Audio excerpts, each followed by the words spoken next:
महिला संवाद के नाम पे उड़ा देते हैं और हमको कह रहे हैं कि हम माई बहन मान योजना का फॉर्म क्यों भर रहे हैं। डंके की चोट पे भरेंगे, महिलाओं को सम्मान देंगे, उनकी उन्नति और आर्थिक प्रगति के लिए हमारे नेता तेजस्वी जी प्रयास करते रहेंगे।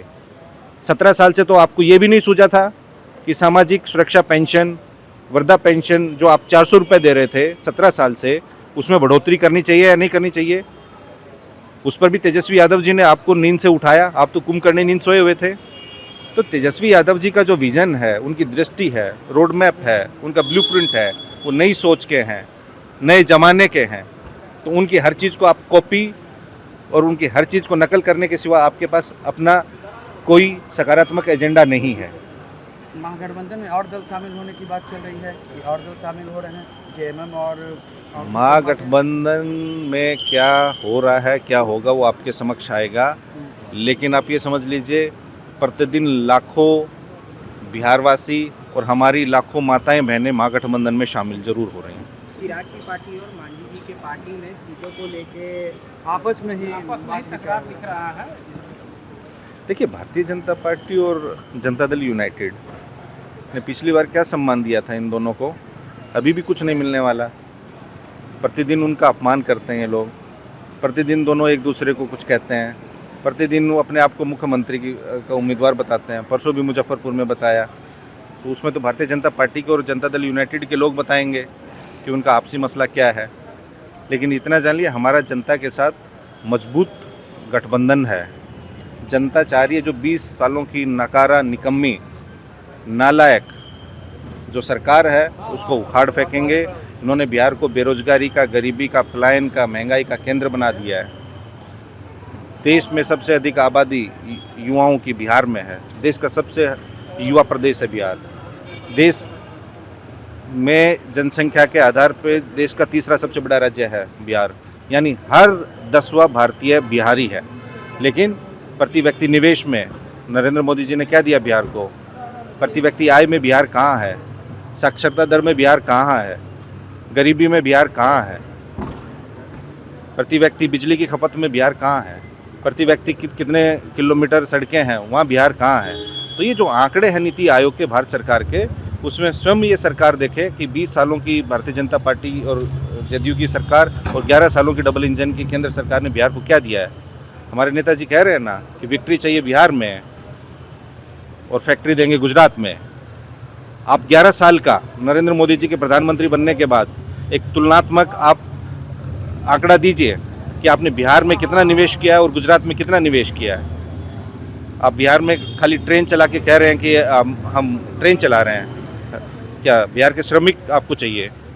मुख्यमंत्री नीतीश कुमार चुनावी भाषण शुरू कर दिए और मुख्यमंत्री नीतीश कुमार सभा में जा रहे हैं, हाथ जोड़ रहे हैं। मुख्यमंत्री जी बिना लिखा हुआ भाषण आपने आखिरी बार कब सुना था? मीडिया से उन्होंने आखिरी बार संवाद कब किया था? जन संवाद उन्होंने कब किया था? जनता दरबार लगाते थे, वो क्यों बंद कर दिया?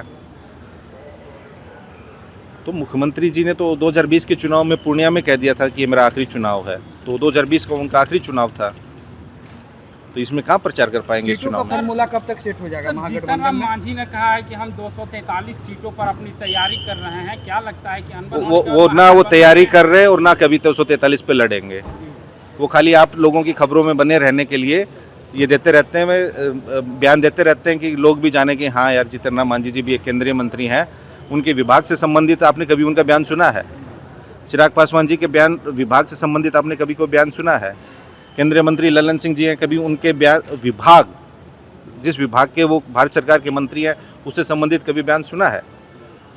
और जो अन्य कैबिनेट मंत्री या राज्य मंत्री है भारत सरकार में, कभी भी यहाँ आप एयरपोर्ट पे खड़े रहते हैं, उनसे कभी भी उनके विभाग से संबंधित प्रश्न सुना हो या उन्होंने अपने विभाग से संबंधित कोई उपलब्धि बिहार को बताई हो कि मैं बिहार से जीत के गया हूँ, भारत सरकार में मंत्री हूँ और बिहार को मैंने ये दिया है?